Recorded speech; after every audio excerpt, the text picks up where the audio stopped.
Sebelum menikah, pasangan suami istri tentu saja akan berkomitmen untuk memegang janji untuk setia sampai mati. Perceraian dalam kehidupan pernikahan tentu menjadi momok menakutkan bagi pasangan suami istri yang saling mencintai. Namun hal yang terjadi dengan pasangan suami istri ini nampaknya bukan sebuah contoh yang patut ditiru. Pasutri asal Cina ini justru telah menikah dan cerai sebanyak 23 kali hanya untuk menipu pemerintah. Menikah merupakan sesuatu yang diinginkan oleh setiap orang. Namun, apa jadinya jika usai menikah malah harus bercerai? Apa yang dilakukan pasangan suami istri ini sungguh tak pantas. Taktik atau siasat buruk suami istri yang dilakukan demi mencapai suatu hal. Tindakan mereka pun berakhir dengan nasib yang tak beruntung. Menjalin hubungan memang bukan perkara mudah, apalagi bila telah masuk ke jenjang pernikahan. Perselisihan terkadang terjadi sebagai bumbu hubungan, namun tak jarang justru perselisihan tersebut berujung pertengkaran. Bahkan ada pula yang harus memilih untuk berpisah lantaran permasalahan yang melanda rumah tangganya.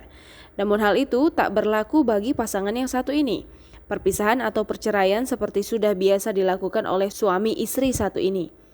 Bahkan perceraian yang mereka jalani telah menjadi kebiasaan hingga tercatat puluhan kali dalam sebulan.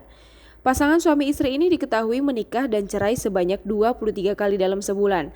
Tak sampai di situ saja, bahkan adik ipar juga ikut dinikahi oleh pasangan suami istri tersebut. Bukan lantaran masalah yang melanda keluarga mereka, tetapi ternyata hal itu sebagai akal bulus untuk menipu pemerintah. Pernikahan yang dilakukan pria dan wanita ini hanya karena mereka ingin mendapatkan sesuatu dengan instan. Mengutip dari Daily Mail via sosok.id Kamis 22 Oktober 2020, nikah cerai yang dilakukan oleh pasangan ini ternyata hanya untuk mendapat tempat tinggal gratis yang diberikan oleh pemerintah. Apartemen gratis itu merupakan program yang dibuat pemerintah Provinsi Zhejiang, China pada Maret 2019.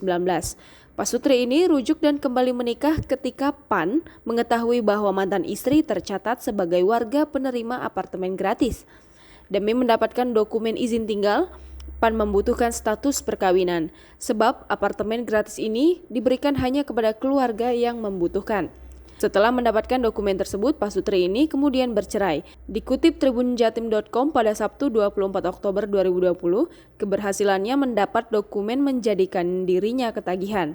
PAN dan Shi kemudian bekerja sama agar selalu bisa mendapatkan dokumen izin tinggal. Dalam waktu 15 hari, PAN menikah dengan adik iparnya sendiri, kemudian bercerai setelah mendapatkan dokumen itu. Mengutip dari French 24, Shi dilaporkan juga melakukan hal yang sama seperti PAN. Bahkan otoritas setempat mencatat keduanya melakukan pernikahan dan perceraian sebanyak 23 kali. Pasangan suami istri ini pun kini harus berurusan dengan penegak hukum Cina atas apa yang telah mereka perbuat. Di hadapan penyidik, mereka mengungkapkan penyesalan dan perbuatannya tersebut.